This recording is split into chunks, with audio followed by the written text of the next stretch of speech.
All right, welcome back to the Central Valley Buzz, everybody. Let's bring in our next guest, Michael Bogart. Hello, sir. How are you? Good to see you, Chuck. Good to see you. You know, after the conversations you and I have been having lately, I've had people come up to me and they're like, you know what? I kind of get what that guy's saying. It's like the internet has allowed people to have a lot of opinion. That's right.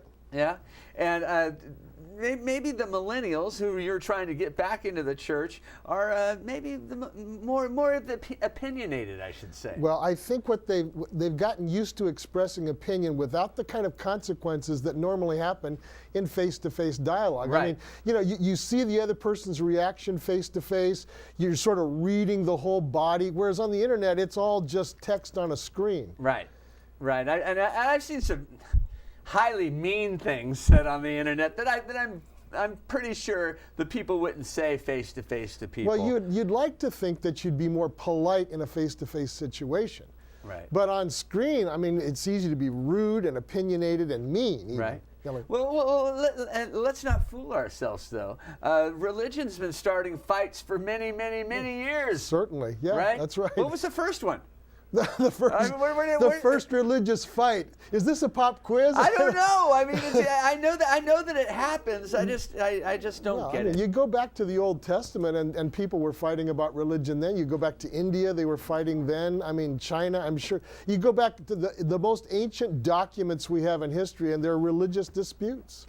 And not just religious disputes, Michael. We're talking about big wars. Certainly. That have started over religion, and it's probably not the end of it. It's gonna happen again. Well, and one of the things that Aspect Ministries, which is the nonprofit that I'm the head of, one of our goals is to promote what we call civil discourse in media. You know, not just radio or television, but books and the internet and all that sort of thing.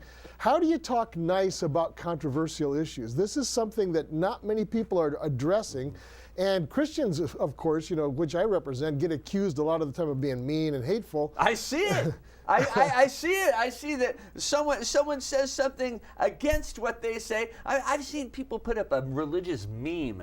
Oh, yeah. Okay? Yeah. And it get into a long thread of people fighting back and forth and saying mean things and calling names. It's crazy. Well, I thought that as Christians, we ought to be the ones leading the way into civil discourse. Doesn't mean you have to agree with people, but it does mean you have to respect opinions and be objective, at least about what they're saying. Right. And if we agree to disagree, then we should agree on the best terms that we can, I think. That's what we're trying to promote. You teach.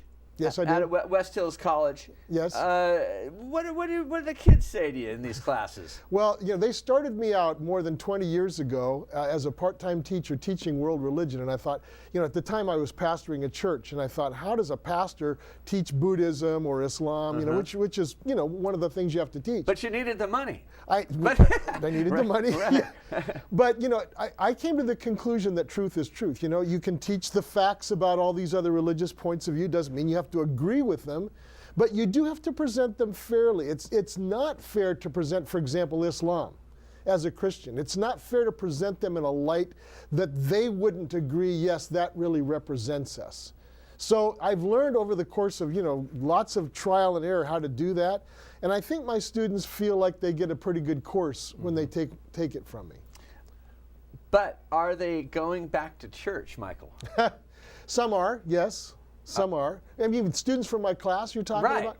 Yeah, you know, when I was in Lemoore, I pastored a church in Lemoore while I was teaching, and I would see a trickle of students. Never very large numbers, but we would always see... Because they didn't want to tell anybody. Well, right? They were curious. I would find about halfway through the semester that students would come up to me and say, Mr. Bogart, you're a pastor, right? Where do you preach on Sundays? And then a few Sundays later, they'd show up.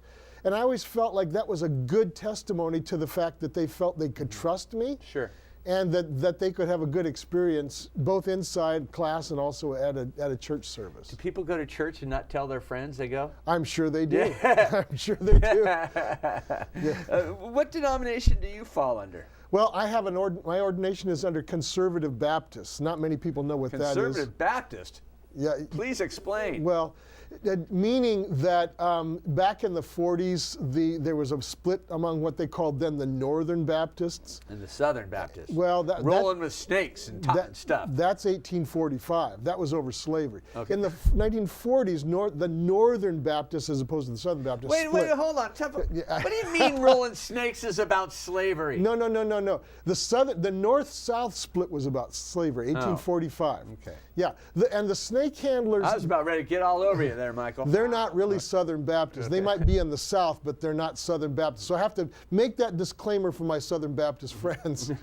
But yeah, conservative Baptists tend to want to conserve the traditional view of Scripture. That's why they call themselves that. That doesn't necessarily mean they're politically conservative, just means they conserve Scripture.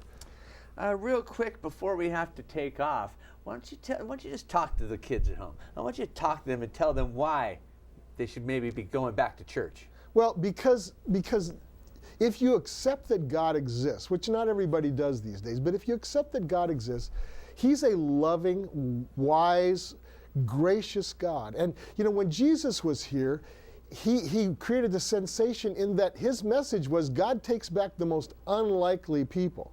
In fact, he told the story of the prodigal son, which was an outrageous story in a sense, that the father would take back such a bad boy.